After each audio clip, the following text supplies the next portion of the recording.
Good morning students, plus two class. First book आपकी है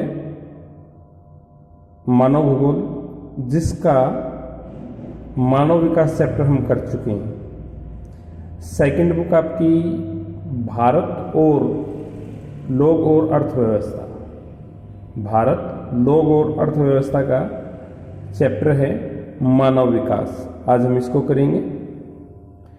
इसमें जो पीछे हमने चैप्टर किया था उसमें मानव विकास सूचकांक क्या होता है, मानव विकास के निर्धारण करने वाले तत्व कौन से होते हैं और मानव विकास होता क्या है, ये सब हमने किया था।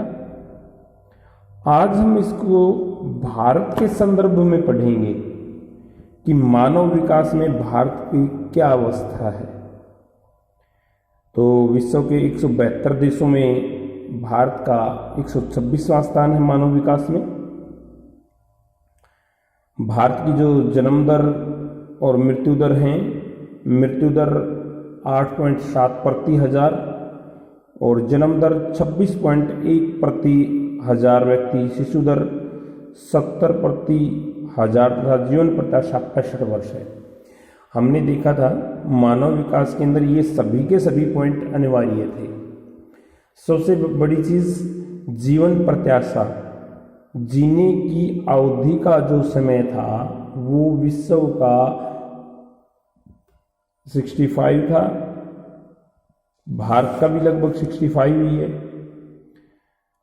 साक्षरता दर जो है वो भारत की 74% है और जिसमें कि केरल राज्य जो है हमारा उसकी 90% है। अब इसके कुछ क्वेश्चन हैं। मानव विकास उत्तर भारत के अधिकांश राज्यों में निम्न स्तर पे क्या कारण है? तो इसका कारण ये है कि इन राज्यों में प्रति व्यक्ति आय प्रति वर्ष 2000 रुपये से कम है और यहाँ पर जो सुविधाएं हैं उनके ऊपर खर्च जो है वो 520 रुपये प्रति मास है। यहाँ बेरोजगारों की संख्या ज़्यादा है, इस वजह से इन राज्यों में मानव विकास निम्न स्तर पर है। उसके बाद है भारत के बच्चों में घटते लिंगानुपात के 2 कारण बताइए। भारत में लिंगानुपात का घटने के सबसे बड़े रीजन सामाजिक रीजन है। भारतीय समाज पुरुष प्रधान है, इसलिए ये एक सबसे बड़ा रीजन है कि भारत के बच्चों में भी लिंगानुपात बहुत अधिक है। जो 800 लड़कियां प्रति 1000 लड़कों पे है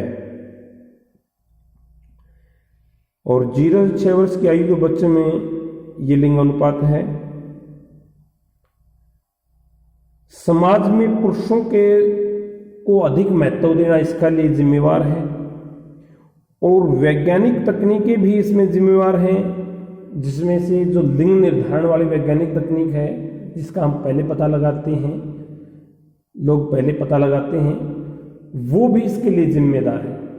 इसके साथ साथ स्त्री शिक्षा भी इस लिंगानुपात के लिए जिम्मेदार है। स्त्री शिक्षा पे अलग अलग राज्यों की स्थिति क्या है? भारत के 2001 में स्त्री साक्षरता स्थानीय रूपों की विवेचना, भारत के केरल राज्य में स्त्री शिक्षा 87% है, मिजोरम में ये 86% है, लक्षद्वीप में 81%, गोवा में 75%, चंडीगढ़ में 76% और निकोबार में भी 75% है। ये वो राज्य हैं जिनमें स्त्री शिक्षा उच्च है। मध्य साक्षरता वाले राज्य हैं पश्चिम बंगाल, उत्तराखंड, त्रिपुरा, सिक्किम, पंजाब, पांडिचेरी, नागालैंड, मेघालय, महाराष्ट्र, हिमाचल प्रदेश। इन राज्यों में स्त्री शिक्षा, महिला शिक्षा प्रतिशत 60 से 75% के बीच में है और निम्न में 60% से कम वाले राज्य बाकी जो बच गए हमारे, और इनमें भी सबसे कम बिहार के अंदर है जो 33.57% है। इससे स्पष्ट है कि दक्षिण के राज्यों में महिला साक्षरता राष्ट्रीय औसत से ऊंची है, यानी कि जो दक्षिण राज्य हैं उनमें महिला शिक्षा पर ठीक ठाक कार्य हो रहे हैं। ग्रामीण क्षेत्रों में स्त्री शिक्षा और अनुसूचित जातियों में, अनुसूचित जनजातियों में और कृषि मजदूरों में स्त्री शिक्षा सबसे कम है। ये समाज के वो तबके हैं जो स्त्री शिक्षा पर ज़्यादा बल नहीं देते हैं। ये स्त्रियों को मुख्यतः अपने घरों के कामों में या अपनी आर्थिक स्थिति के कारण बालिका शिक्षा या स्त्री शिक्षा के ऊपर कारगर साबित नहीं हो रहे हैं।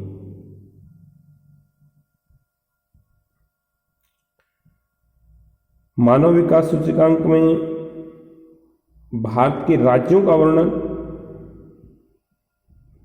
विश्व में भारत का 126वां स्थान है। भारत के केरल राज्य में 0.638 सूचकांक मूल्य सर्वाधिक है।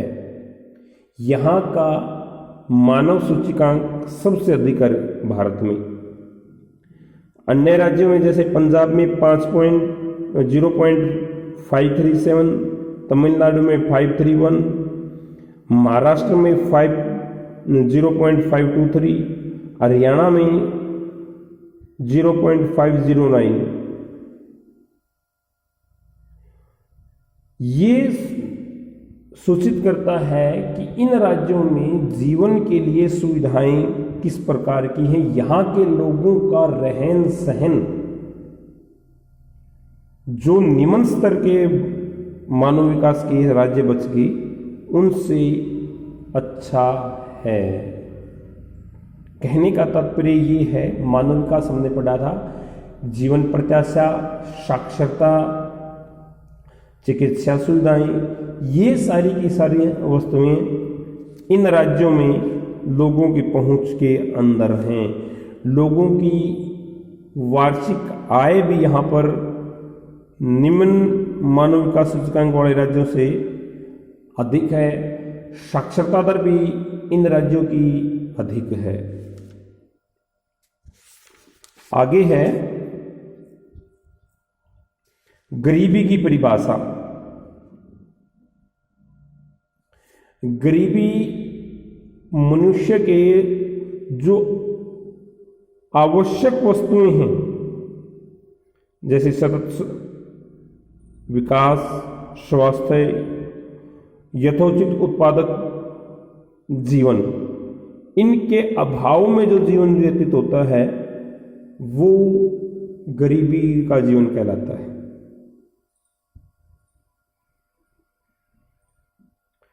उसके बाद आपका भारत के मुख्य स्वास्थ्य संकेतों का वर्णन करें।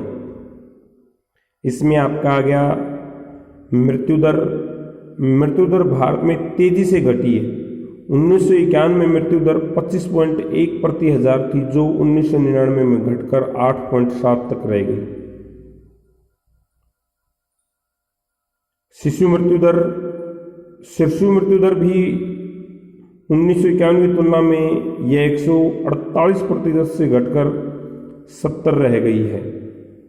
बाल मृत्यु दर 4 वर्ष से कम बच्चों की मृत्यु दर 51.9 से घटकर के 22.5 प्रति हजार है। इससे स्पष्ट है कि स्वास्थ्य सेवाओं में पर्याप्त सुधार हुआ है। जन्म दर धीमी गति से घटी है। 1951 में यह 40.8 से घटकर 1999 में 26.1 प्रति हजार रह गई है। प्रजनन दर 1951 में प्रजनन 6 बच्चे प्रति स्त्री थी, जो 1999 में घटकर 2.99 रह गई है। जीवन प्रत्याशा इसमें वृद्धि हुई है। 1991 में जीवन प्रत्याशा केवल 37.1 वर्ष थी और स्त्रियों की यह 36.2 वर्ष थी, परंतु 2011 में यह बढ़कर क्रमशः 62.30 तथा 65.27 वर्ष हो गई है। कहने का तात्पर्य ये है इसमें कि भारत की मृत्युदर और शिशुदर, मृत्युदर का कम होना और शिशु मृत्युदर का कम होना, ये चिकित्सा सुविधा के बढ़ावे में है। चिकित्साओं में हमारे क्षेत्र में हमने अच्छी ठीक उन्नति की है। उसके बाद बाल मृत्यु दर भी इसी में आता है। जन्म दर और प्रजनन दर, इन दोनों की कमी आना, ये साक्षरता से संबंधित है कि लोगों में जागरूकता आई है, उन्होंने अपनी शिक्षा ग्रहण की है कि अधिक जनसंख्या हमारे लिए, हमारे संसाधनों के ऊपर बोझ है। जीवन प्रत्याशा आपका जीने के लिए जो सुविधाएं चाहिए, जो कठोर परिश्रम पहले करना पड़ता था, उसकी बजाय आपकी सुविधाएं बढ़ी हैं। आपके जीवन के ऊपर जोखिम कम हुआ है। आज के लिए इतना ही लेसन। मानव विकास लेसन लगभग हम कर चुके हैं। ये कुछ एक पॉइंट थे इस चैप्टर के जो हमें देखने थे, वो हम कर चुके हैं। मानव विकास हम पहली बुक में कर चुके हैं। उनसे अलग ये कुछ एक पॉइंट थे इस लेसन में, वो करवा दिए। फिर भी अगर कोई क्वेश्चन हो तो आप मुझे क्वेश्चन भेज देना, मैं आपको समझा दूंगा। Thank you, have a nice day.